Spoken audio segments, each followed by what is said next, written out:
This is the cult of honesty, I think. Yes. And I'm not talking very well, but let me try that again. This is the cult Take of honesty. two. The cult of honesty. The cult of honesty. And we are hoping that we can have a good conversation tonight. I wanted to make a statement before we get into chatting. I wrote something on our Facebook wall this afternoon, and it just was just a quickie. I said, if one thought that the blood of animals took away the sins of many for a year, then one might be prone to turning a murder scene into a human sacrifice that took away the sins of the world. And it appears as if theists are more prone to exaggerating events, literature, maybe the facts. And so I'm hoping that the cult of honesty will correct that about theists. What do you think? Well, that is certainly one of our primary intentions, is to bring sanity to, I think there's a lot of motivations amongst our participants, atheists and theists, but I think the theists among us, at least most of them, are trying to bring a rational view into the concept of, us coming from an intelligent place. It's odd and ironic that we would claim that we come from, that our source comes from something intelligent and aware, and yet be so irrational in our philosophy about it. Breaking up those views, and I think the atheists are on our team in that regard, just breaking up those views and bringing rationality into it. It would be refreshing tonight if you guys push the envelope. I would enjoy it. I'm simply going to sit back and enjoy. Yeah, so you guys go for it. They never do. They're usually really boring. Let's see. This evening's topic is Greg got kicked out of a group, and now he's really bitter about it. Let's pull it up. Let's pull up the Hangout and let Greg talk about that. Greg, are you sad? I am. I'm always dejected when I get censored. And as it turns out, I didn't get kicked out of the group this time. I actually was just blocked by the person who had originally posted it. There's a little bit of, I guess, compensation in that respect. But the post in question was This is our quote. actual topic. This is our actual topic. Yes, the actual topic is a quote from Buddha that I saw in a picture. It is, "Believe nothing, no matter where you read it or who said it, no matter if I have said it, unless it agrees with your own reason and your own common sense." So that's what generated the conversation right there. So that is the statement that we're going to be discussing this evening, and we are going to, begin with the question: do you agree with that? And what I would suggest is that we begin with those to whom this statement has first hit, such as possibly Bob and Daryl. So would one of you two like to begin? I can read the statement again if you'd like. Go for it, Daryl. Go ahead and read it again. Okay, here's the statement. "Believe nothing, no matter where you read it or who has said it, even if I have said it, unless it agrees with your own reason and your own common sense." So we begin with a question: do you agree with that, and why? Okay, I'll speak first for a change. It's a very interesting statement, and it's one that I guess I could categorize as a new wrinkle to my brain. I've never really thought about it that way. I think it's a very reasonable proposition, and I think you've already offended Greg. You've already offended Greg. He left. No, he's been trying to You already offended Refresh. Greg. He left. Go ahead, Daryl. Yeah, I know I blocked him, I think. No. No, I think that's a very reasonable statement. It's, we are creatures of reason and understanding, and, we have the capability of, determining whether things are reasonable or not. And so, to me, I guess I have kind of a theory about people in general. And that is, if we get in a setting like this, where people, we might not all think alike, obviously we don't in every category, but if we're willing to sit down together and discuss and lay everything on the table, I think we have the capacity and the ability to, if you'll pardon the way I'm going to put it, reason together and possibly come to some similar conclusions. And so, to me, the key to that statement is the term believe. We can believe anything to be true, but that doesn't make it true. And so, everything should be able to withstand some sort of test to determine whether it's even reasonable, much less true. So I guess I could say that I like the statement, and I at least somewhat agree with it. Bob, Daryl somewhat agrees with the Yeah. statement. How about yourself? It strikes me as a bad translation of something Buddha would say, or whoever the Buddha was at the time. Could you give us the original rendering, please? Yeah, I have no idea what it would be. Yeah, but because there is something in it, depending on how it was translated, that could be true. Because I think there's a sense in which we shouldn't accept something if it remains for us incoherent. But at the same time, the way it's worded strikes me as being hermeneutically sealed. Everything makes sense to me because of the way I've made sense of it. And if I'm just going to hold on to that, I'm not going to learn anything. And so I really think that honesty requires of me to get outside of myself and to be willing to do that, so that if I hear something that doesn't make sense to me or that I don't agree with, I think there's a certain sense in which I really need to ask some questions, maybe ask some questions of myself. So I find that the statement as worded I disagree with, but that I could see how if it is a mistranslation of something else, that there could be some insight into it, but not as worded. So Bob thinks that there should at least be a moment, however long, of pause where we don't believe it or disbelieve it, but we maybe chew on it. Is that correct, Bob? Well, when we hear that somebody believes something and we don't believe that, this is a moment of conundrum. But it all depends on what a person is saying and whether or not they have gained any credibility with you. I mean, for example, I've had a number of conversations here with Chris over the last few weeks, and I've watched him on his show have conversations with others. And I've heard him when he's having a conversation with somebody who's saying something he doesn't agree with, but he's exploring it. He's letting it breathe, and he's wondering what, if any, sense might be able to be made of it, or at least looking for why it seems to be so coherent to the person saying it. And the statement as it's given strikes me as something that can be used to justify a complete resistance to really listening.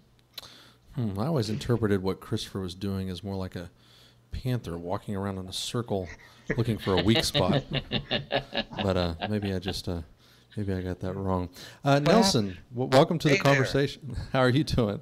Well, not bad. Let me just open up with I apologize, Greg. It appears that the folks weren't exactly hospitable to you. I think and looking through some of the banter that went back and forth, I see your usual fierceness in your debate style, and some people just can't handle that shit, and that's just too bad. But ironically enough, Buddha did not say that.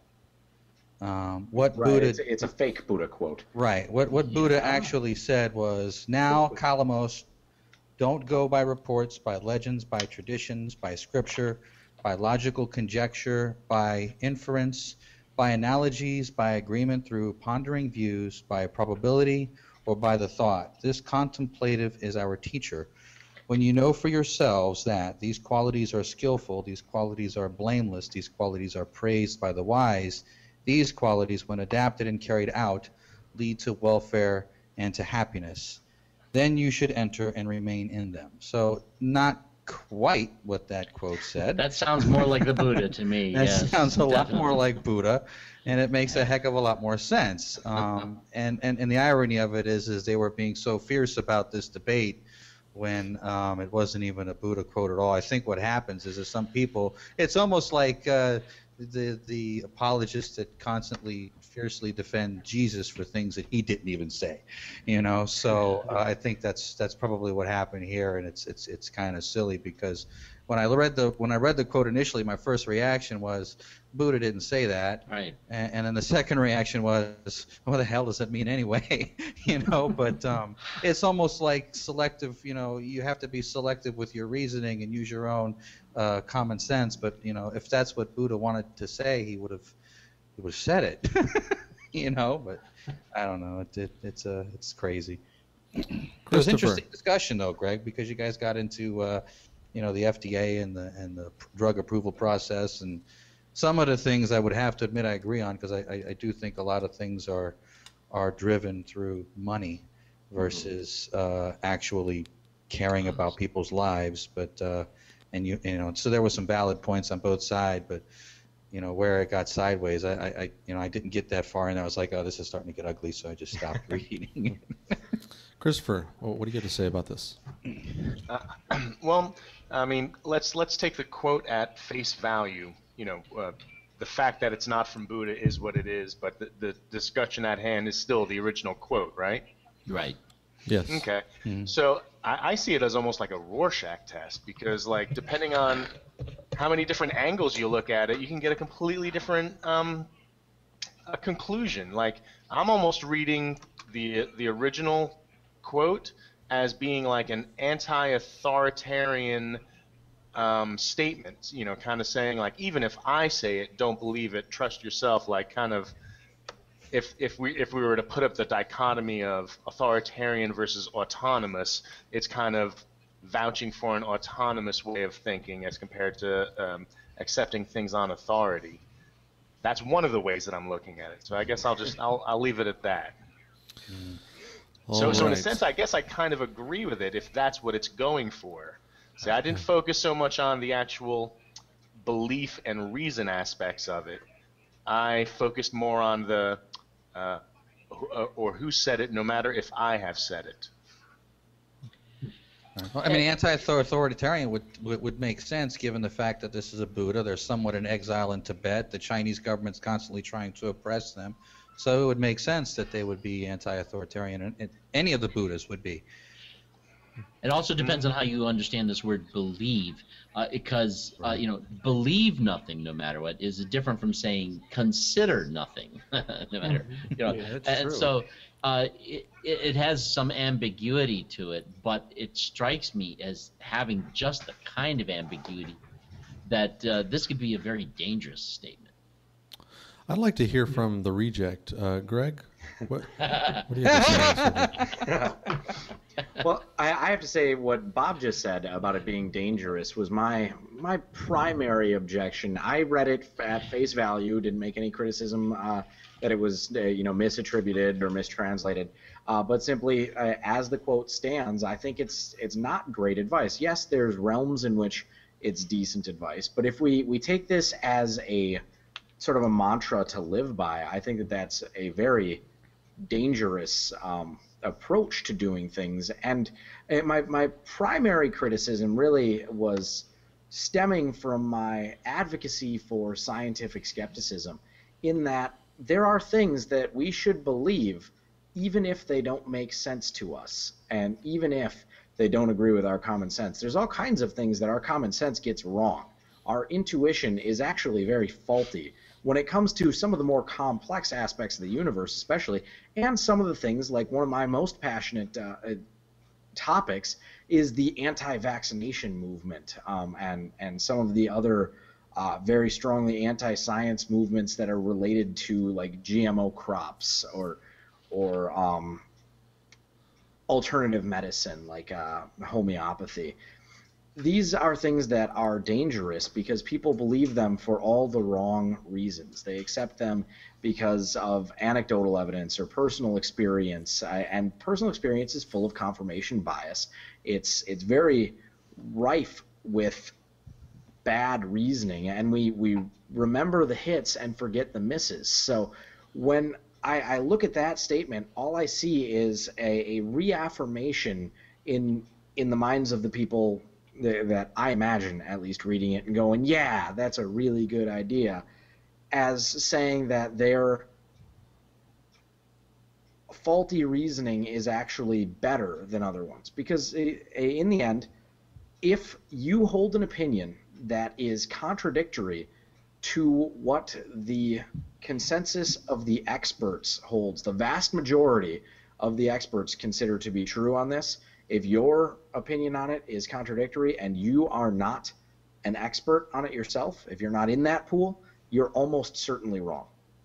And even if you are right, your belief is still not a justified belief. Even if by some random chance you have a true belief, that doesn't necessarily mean that it's justified. Somebody brought up the flat Earth, or the time in human history where flat Earth was the accepted model, and that was the scientific consensus, and they said that's wrong. And I said, well, yeah, absolutely, that was wrong. However, if somebody had said, no, the Earth is an oblate spheroid because my gut tells me so, then that's a problem still. That's not a valid reason for rejecting or for accepting a different belief. I mean, my gut tells me so, or it doesn't feel right that they told me this. And that's primarily the point that I was making. And it really boils down to, as I see it, a very large degree of arrogance that it takes to think that you know better than the aggregate. I mean, we're looking at Bayesian probability here and saying that we have to sort of assess the whole opinion of all of the experts and see the confidence ratio in that respect. But if it's 97% of the experts on a subject agree, and you disagree as a layperson just sort of Googling your way through this, you're not only almost certainly wrong, you're also being incredibly arrogant. I don't know that that would necessarily be true. I think it would be true more often than not, but I don't think that that would be true of everyone. A lot of people have, even though they may not be an expert in a particular field, they may have a pretty good grasp of the logic that's going on. For example, I'm not an expert in medicine, but I've studied enough of it that I don't trust the pharmacological industry when it comes to psychogenic drugs or a lot of other drugs that are really related to money, and the reason has nothing to do with any rejection of science, but what strikes me is the corruption of the fact that the pharmacological industry is what is financing the medical schools, what is controlling so much of what's coming out of there, so that I don't believe these people are actually dealing with unbiased science, and I don't trust a lot of it. But I'm not an expert in that, and the truth is I therefore can't really speak as to what specifically I don't trust all the time, except for I'm a good enough mathematician to know that I can see statistics being abused and misused and implied to say things that I know statistics can't be used to say when it comes to you look at the Paxil and Zoloft and stuff like that. So I don't trust it. Now, I'm not an expert in that area, But I realize I have to tread lightly, but I'm more looking at their style of approach and their conflict of interest than just disagreeing with certain scientific claims. And notice when it comes to that pharmacological stuff, they don't really, sometimes they don't actually make claims, they just make strong implications, you know? That's true, but I did want to comment on that side of it, is that first of all, there's a difference between what is reported and sort of the advertising and the marketing of science versus what the science itself actually says. I make it a point anytime I see an article about a piece of science, I try to not even really read what it has to say. I try to track it back and find the actual the data, scientific study that is being cited, and not everybody's capable of reading those things and understanding what they. It takes a lot of practice to know what that says, and if it's not in my field, even I struggle sometimes because there are very different styles that come about. But I agree that we do need to assess those. But what I'm saying is not any individual study or any individual item that, I mean, any scientist can be biased, can be flawed, but I think as an aggregate whole, for us to look at the vast majority of the scientific research out there, we need to recognize that there's checks and balances built into the system, and that even when we include the profit motive, there's other companies that have just as much profit motive in showing that the claims their competitors are making are untrue. So I'd like to. I disagree with that very much so. I mean, competitors in pharmacologic and some of the psychogenic pharmacology, they certainly might want to claim that their drug does a better job, but they're not about ready to question whether or not the pharmacological approach is even the best one. I'd like to bring somebody in this conversation that hasn't expressed their opinion yet, and that is Joey. Joey, what do you have to say? Oh, thank you. So when I first read this quote, at first I agreed with it. Just, that was my initial reaction. Stop looking at me funny, Dr. Jones. Gosh. Sounds like me. My second reaction after I read some of the discussion and thought about it a little bit more was that I didn't agree with it. Greg, I think, offered a lot of intelligent comments about it. But after thinking about it further, I think that its biggest flaw is that it's incomplete. The statement offers very little information, and the terms in particular are very can be taken in many different directions. For example, the term common sense can mean so many different things, and there is a way to interpret common sense and a usage of common sense that is common and works with what I believe to be true, which I do believe that the scientific method has a huge role in understanding the world around us. I believe that our own abilities to think and interact with the scientific method are important. I believe logic is important. A lot of things are important, but all of these things inform our senses, and Right. so in a sense, when somebody makes a statement, I don't just embrace it. I don't just say, oh well, he said it, it must be true. I stop and I think about what's being said, and I may initially say, well, that doesn't make sense, and I may have some questions, but I may then embrace the scientific method, or I may embrace some deeper logic, or in other words, I may embrace lots of information that will eventually inform my senses, and at that point I may embrace it to be true. So there is a sense in which I do agree, but I have to put into it a lot of things that weren't there by whoever said it, whether it be Buddha or not. Kat, Yeah. welcome to the conversation. Is your microphone working? No. Can't hear her. Hello. There she is. There you are. Hi. Okay, hi. Kat, would you Sorry. like to give your perspective on the quote of the day? I think it is a philosophical quote. It has really nothing to do with anything that has to do with today. It has to do with philosophy. So in the Is it term, a good or helpful philosophy? Is it a... well, yeah, actually, because of when it was given. Okay, you figure Buddha gave it how long ago? We did not have a lot of scientific evidence for pretty much anything. He was a spiritual leader. So when I read it and knowing it comes from him, knowing when it comes, and it's philosophical, and it says to question religion, question what you hear, question what you read, because in those days there wasn't any scientific proof. So I'm looking at it from that perspective when I see that. If I was to apply it to today with sciences, that would be Yes, I different. am. But looking at it from religion, I don't feel that you should necessarily take anything that has to do with religion at face value. You should question.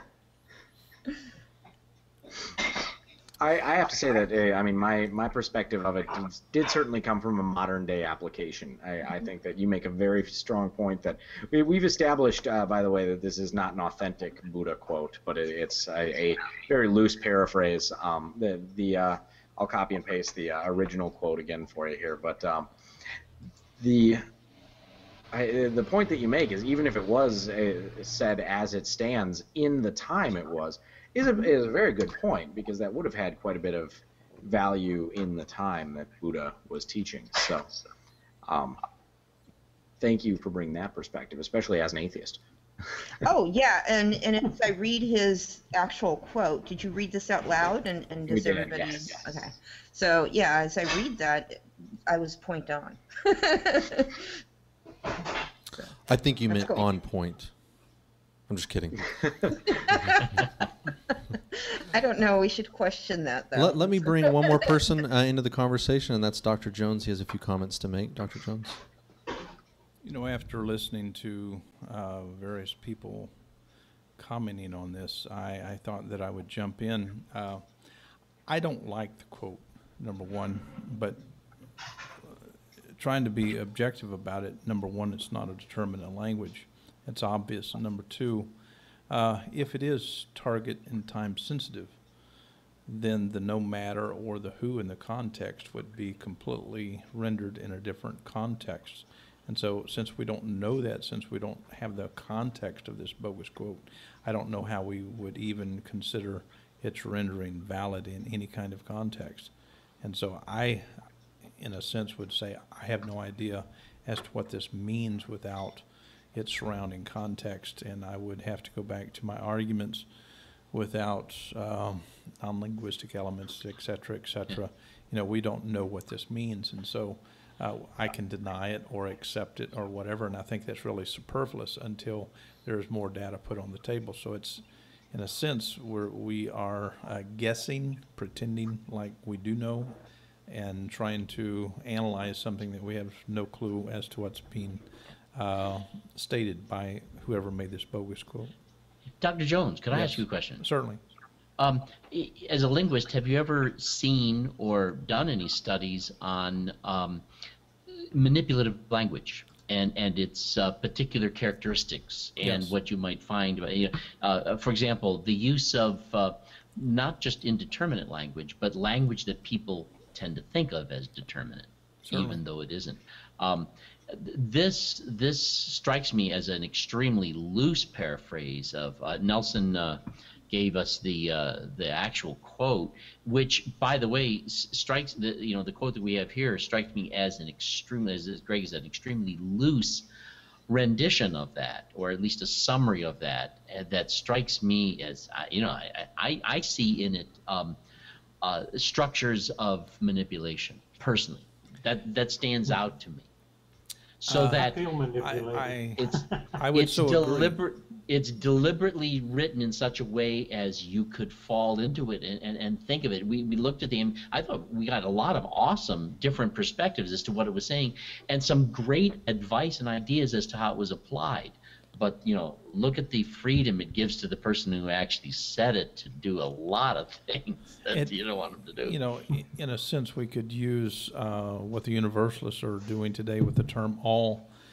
And, you know, if you look at the Greek term in its proper context, it's rare that it's all inclusive, yet most Universalists want to impose the idea of being completely inclusive. And so if I said everyone, you know, showed up at the party that is from the city, that's just the way that we say something. It's not literally true, but it's just the way that we speak. And so my point is, if this is stated in the context of no matter where you read it, this could be very target sensitive and time sensitive, which it could be very pointed in a particular context that would be very, very small. And so this could be in a sense of corrective language in a sense. And so this could be stated in a very positive manner, and yet we really don't know what's going on here, if that makes sense. Yeah. Dr. Jones, I want to say that I always have a little bit of a contention when you bring up the intent of the author. We hadn't noticed. We hadn't noticed at all. You don't like what people intend? And that's because I think that a statement can be assessed as written or as translated for its own value, and we can discuss possible interpretations. Then it becomes your meaning. Possible things. Then it becomes your meaning. Well, that's true. It becomes okay. So if all 8 people in this conversation have their own meanings, how can we have a discussion? Why wouldn't we agree on what the author intended? Because we can discuss the meanings that we take from it. As a matter of fact, that's what we have been doing. Okay, but how can you argue with the pantheists? Yeah, but my point is, are we not being Shakespearean in this? In other words, is this Shakespearean verse, and we're simply trying to just say, well, this is what this means to me. So is that your approach that is in this thread? Did you take a Shakespearean approach and say, you know, it's whatever you render it to be in your context is fine, because I'm going to do the same. So Daryl said he liked it, and he's just as right as you are. And so why would you say that anybody is wrong if you're using the Shakespearean approach? Well, I did not necessarily say that any other interpretation of it is invalid. I criticized it from my interpretation and my perspective, and explained what my perspective was. This is where I think it's important, again, with the conversations we've had in the last few weeks or over Inspiring Honesty, about the importance of defining your terms and stating your own position in such a way that it removes the ambiguity. That way, if somebody else is taking something from the statement that's completely different than what you're criticizing, they can look at it and say, well, your criticism doesn't even apply to my understanding of this. That is just, it's nonsense. So in that respect, we can... I personally agree that it can be fun, and I enjoy it all the time, of speaking about a quote from my own perspective and bringing my own meaning into it. Right or wrong, I do that, and I enjoy doing it. However, I don't think that it's possible for 8 people to get on the same page if we're all talking about our own points of views instead of scientifically and objectively getting on the same page about one point of view and evaluating that point of view. It's like what you're talking about is like 8 scientists looking into 8 different microscopes. And although it can be fun, I don't think that it's possible to move forward in an effective way together. I think that what Dr. Jones is laboring for is for us to all be on the same page so that we can all move forward together on the same topic. As it is, we're talking about 8 different topics. True, because Greg was actually making the point that he was agreeing with Kat's rendition, because, you know, she was dealing with the time sensitivity, and that was good. Yeah. But, you know, he wants to go in the opposite direction when it comes to what I'm saying here. I'm simply saying we do have to say, are we talking about the intent of the author, or are we talking about what we intend to be true out of these terms? And so, You- those are two different directions that we can go in. So what is the game plan here? So, okay, if it's going off of Greg's definition of it, then I agree with him. Because then we're talking about in our time frame, and there is no way that you should reject automatically scientific findings. You have to apply what is the person's expertise that is writing this book in that subject, and have knowledge of whether or not you should. Right. So if Exactly. Greg, But Greg if- would have to actually really define the entire context for it to be legitimately dealt if with. Greg said, Greg said, believe nothing Believe. unless it agrees with your common sense, I would say, Greg, you're full of crap. Yeah, no, I wouldn't accept that Because statement. it disagrees with his sensibilities. But Yeah, Greg, only, but Greg only, didn't in say a, only in a philosophical sense, on philosophical issues, on religion, on If not on science. if somebody's Not on things that beating you to death and trying to explain to you that they love you, they're saying things hard to believe because your common sense Yeah. is telling you this ain't working. There's actually two. Then you got to question Yeah. that. There's two professions in our modern world that represent people who, without realizing it, are gifted linguists. One is comedians. Comedians thrive on the structure of a joke where the words actually mislead you and take you to a place they don't want you to be until they finally rip the rug out from under you. And this is part of how the humor is created. And some of the best joke tellers are those who understand how to use language to push you in the wrong direction until it's kind of a sleight of word thing. The other one is people who write the scripts for soap operas. They know how The to one say talent things. that they have. Right. They say things that are deliberately set up so that all of the different characters in the soap opera are going to respond to it passionately in totally different directions, thereby creating all of the relational collisions, And this strikes me as soap opera language, the particular quote. Really. It's just I setting agree. people up for a collision. it's an abstract painting. Hey, Yeah. That was very this, but Go ahead, Daryl.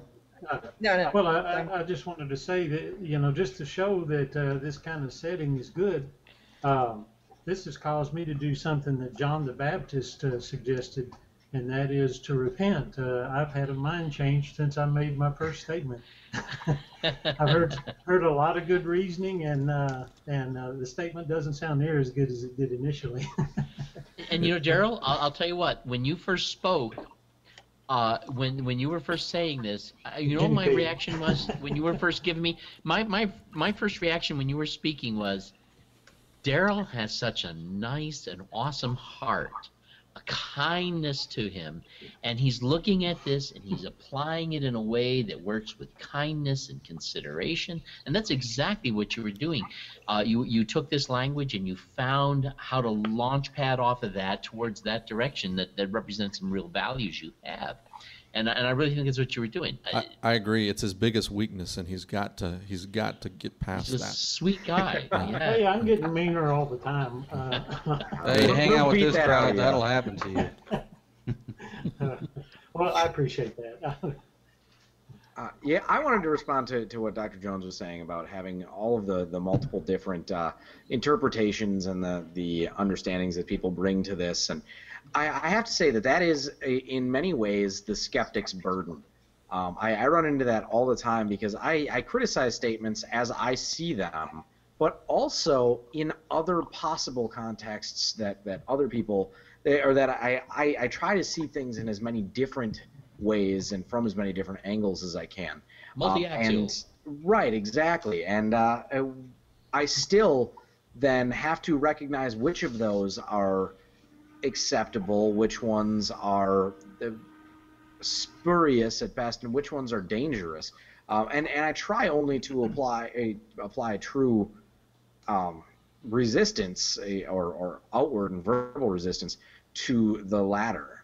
So I think that even like when we look at the Bible and the different ways that people translate it, or people understand the translations that exist, I have a whole lot harder time to really rail against somebody who reads the Bible and takes away from it, love thy neighbor and turn the other cheek and be kind and loving as a general rule. Like, okay, if that's the message you're getting from that, I don't know exactly how you're getting that from there, but fair enough. However, I have to look at the other possible ways that it is interpreted, because then I think that the people who like the message and say, oh, this is a really powerful message to me, may very well hand a Bible to their friend. And since there's the potential in that for it to be interpreted in this very harmful way, we don't know. I mean, they could be promoting this to hundreds of people, and every person taking one of 50 different possible interpretations, and say 25% of those are really bad for people to think like. I would love to know who was the guy who first gave Chuck Phelps a Bible. It's really valuable. But Greg's making the point of the translators. I want to make a comment about that in a minute. Go ahead. Okay. Well, what I want to say is that it is very valuable to understand how multiple people are interpreting a statement. That there's no question about that. The one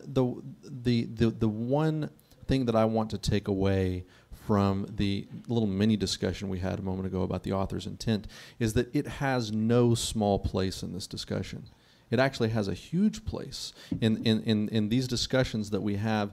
Yes, it's valuable to understand the intention of how people are interpreting a statement, but the author's intent is the thing that brings us to a single place, and it's not something that should be dismissed.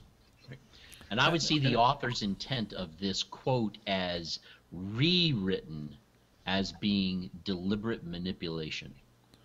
And I would agree with you on that, because it's not exactly, it's almost contradictory to what the original quote that Buddha posed. In regards to what the writers intended, I know that Dr. Jones wants to talk about this, but I just want to touch on it because I know Joey had mentioned it. I think with centuries removed from the authors, the only thing that we can really go by in regards to intent is the context and the times of which they were written. We really never know for sure exactly what they truly meant in their heart to say, and we could be subjective with it. But I think what we need to do, like when we talk about Paul specifically, who's not my favorite person, but we'll just use him as an example. In his letter to the Corinthians, people like to apply everything that he wrote to Corinthians as if he was speaking to them. When he wasn't. He was talking to the people at Corinth and the crazy things that they were doing in that particular church. So I think it's important to get a lot of that background and that context of what people are talking about.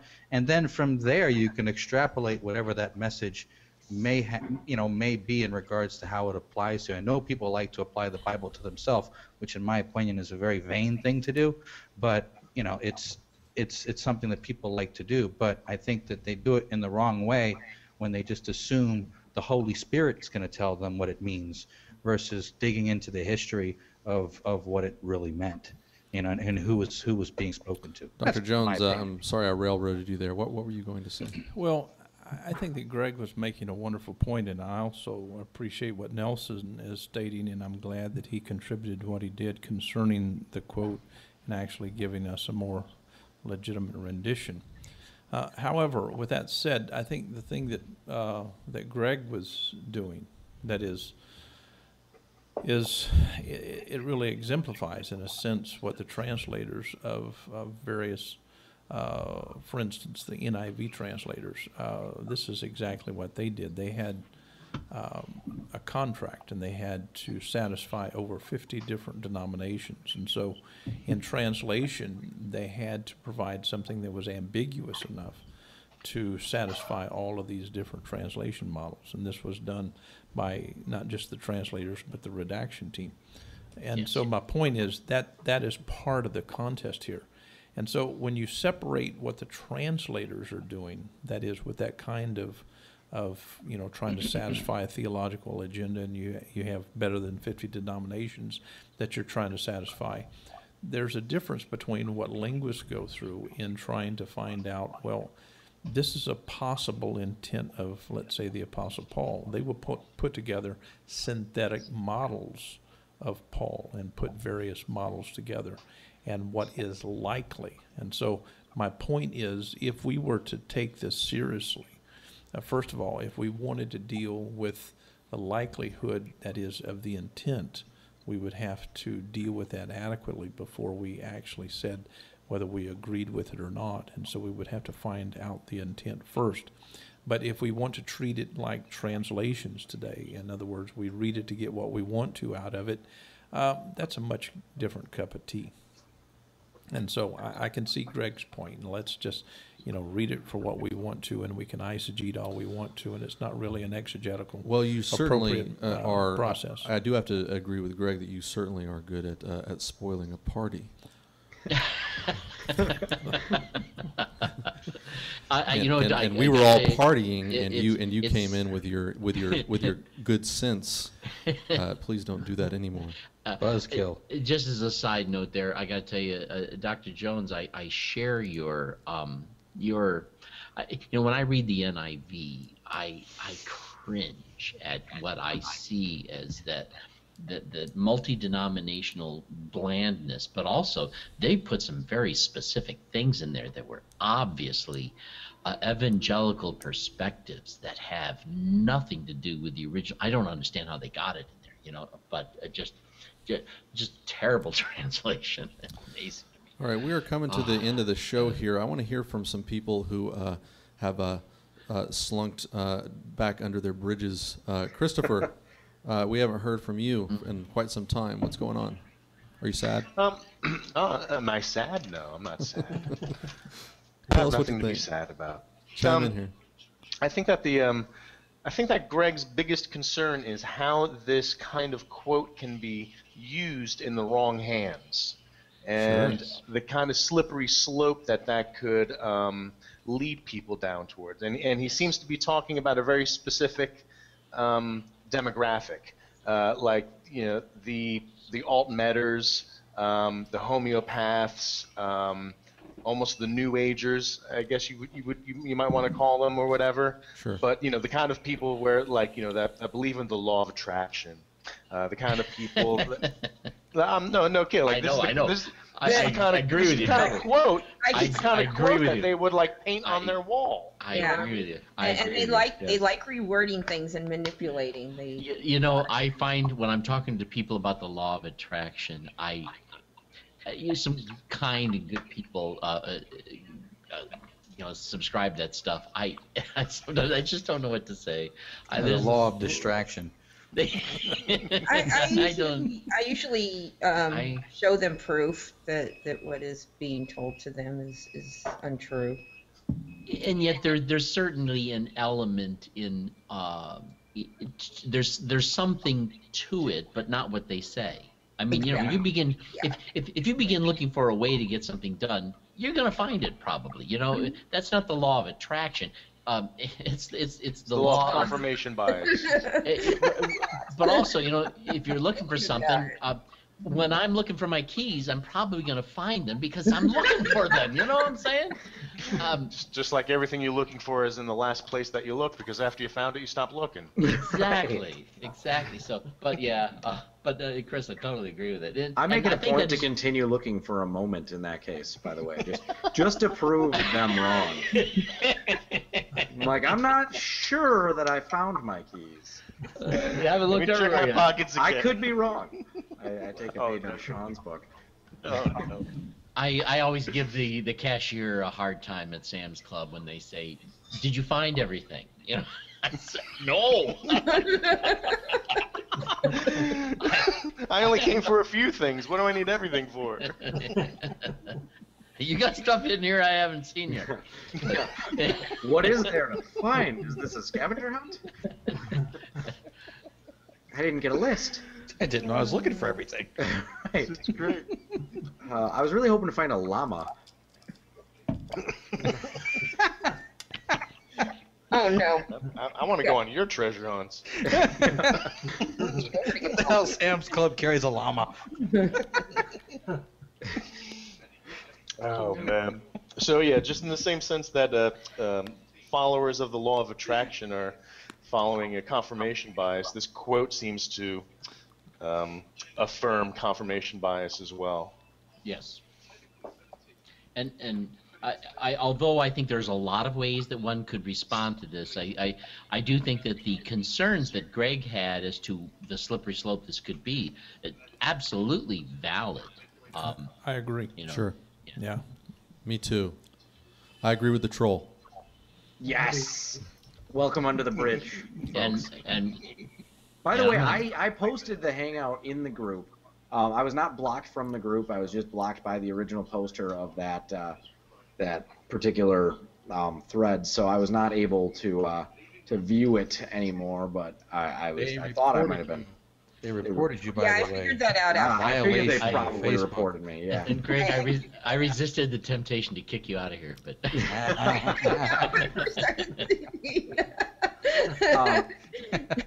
But I don't even remember what I was going to say now. Oh no, I posted From the I cult of posted the link to this Hangout into that group to invite anybody who wanted to. I did it during the conversation as well as just before the show started, because I didn't want to just rail against these people without giving them an opportunity to defend themselves or their viewpoints. But nobody accepted the invitation, so is what it is. Hey, I'm here. That's true, but you weren't part of the conversation when I was. You just invited me to the group. If you had been part of the conversation that when I was, maybe it would have gone differently. He said something Yeah, at the sorry end. about that. I was trying to Can get I things interrupt wrapped up and ask before you a vacation. question? Yeah. I would like to ask you a question, Greg. Do you think that you were able to help these individuals in this thread?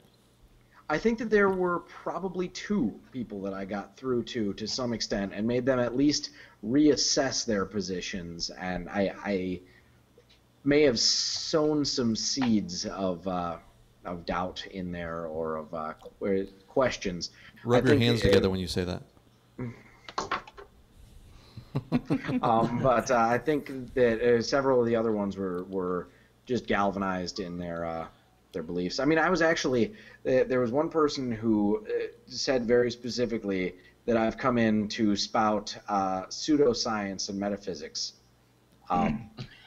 which was I'm like, no, how is me coming to promote scientific skepticism and say that this promotes pseudoscience in any way pseudoscientific? I don't know where you can even possibly come up with that accusation, but they did. So. During this conversation, I've been reading. I've been doing a couple of things at the same time. Believe it or not, old people can still do that. But I've been reading some of the posts, and I think that you did an awesome job. I really applaud what you did, because I think that people are way out there, and I think that, going into a thread and doing what you did there was similar to what you did in the Universalist movement where we met. And so I applaud what you did. Good. Thank you. I do have a tendency to jump into the Shark Tank in that respect and go where I'm outnumbered. I wonder who gets. Greg, I honestly, I don't think you're outnumbered there, man. It's just you just had you hit it at a time where there was a wacky few. Squeaky wheels. I mean, I have to say that part of the consideration for why I made the criticism that I did is because, and Nelson, this may come off a little insulting, but because it was a pantheism group, and that particular, I guess, metaphysical understanding or philosophical understanding of the question of God does tend to attract a lot of mystical thinkers, a lot of people who don't want to make any very strict assessments of things, but leave an open mind about many different things. Nelson, I don't think you're one of those people, but I'll say that certainly is a decent proportion of the demographic that identifies as pantheistic. So that's one of the things that spurred me to comment in that situation, thinking there's probably going to be a lot of people that consider this in this way, which is a dangerous way of considering it. Right. All right. Well, we are just about out of time here. Dr. Jones, do you think that's adequate in terms of closing comments, or should we make another round? I wanted to ask Bob Graves something concerning this conversation, if I might. Bob, you made a statement about these people who always use the Holy Spirit, that is, to defend whatever they want to say. Do you think this is what Greg got into in this thread? Is it like it? I didn't see the thread myself, so I don't know. But there's a similarity in that the statement that I'd made about I've learned to distrust people who claim to have been instructed and guided by the Holy Spirit. They strike me as being far more ignorant and foolish than they realize. I think that this is the danger that Greg is looking at is a very similar kind of thing where people are really just kind of following an internal confirmation bias. That's just another way of doing it. I can call it confirmation bias, or I can call it the Holy Spirit. Mm-hmm. It's still the same thing in terms of how people are justifying how they settle onto something that is really just internally a small circle of their own thinking. I call it Morgan Freeman. Morgan Freeman? Yeah. Because it sounds fantastic. Oh, yes. You guys have not seen the video on how Morgan Freeman is God. Anyways, right. Does anybody have any closing comments to make before we close the show?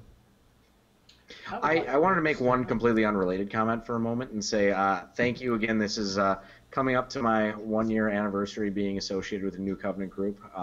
It's been a blast, and I will not be available for the following 2 Sundays or next week's Hangout. So it's on you guys to carry the mantle and decide on a topic and to do everything. I will be in Jamaica for my sister-in-law's wedding, so looking forward to that. All right. Great. Greg, would you do us the honors and close out the program in prayer, please?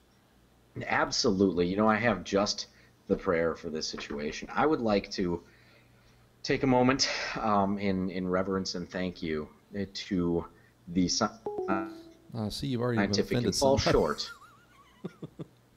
Love it when it happens. Sorry. Wherein we fall short, we can always appeal to your greater wisdom and to understand the failures of our simple and fallible psyches. Thank you, consensus. You Excellent. amorphous blob that you are. Okay, there you go.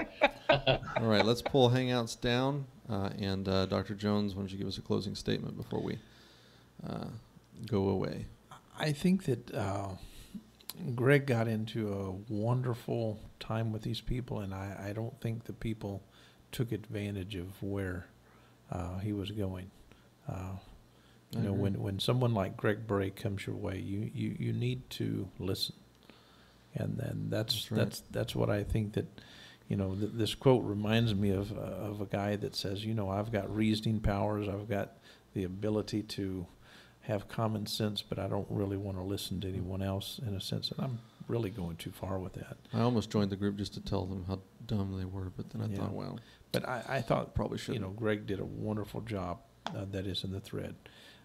And I heard a lot of wonderful statements tonight, and I'm really excited about our new show with Christopher Maute. He's doing wonderful. Oh, I thought you were talking about Clash Course.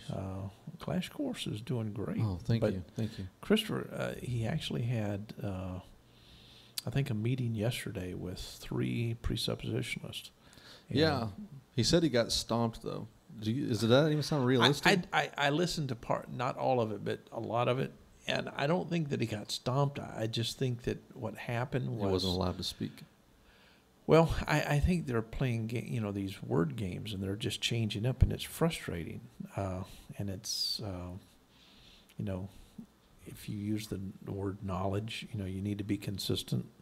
Let people know something about what you're doing. If you're going to use a determinate language, don't switch into a common use language and try to, go back and forth.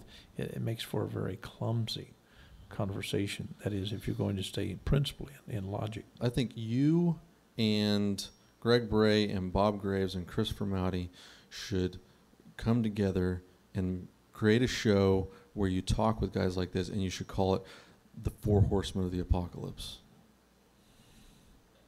What do you Okay. think? What do you think? Well, I'd like to get We'll just- Saitian Bruggencate on, but It's a he's joke. It's a afraid. joke. He's turned me down too many times. I don't know why he doesn't want to come back. I don't know why. He says no, no, no.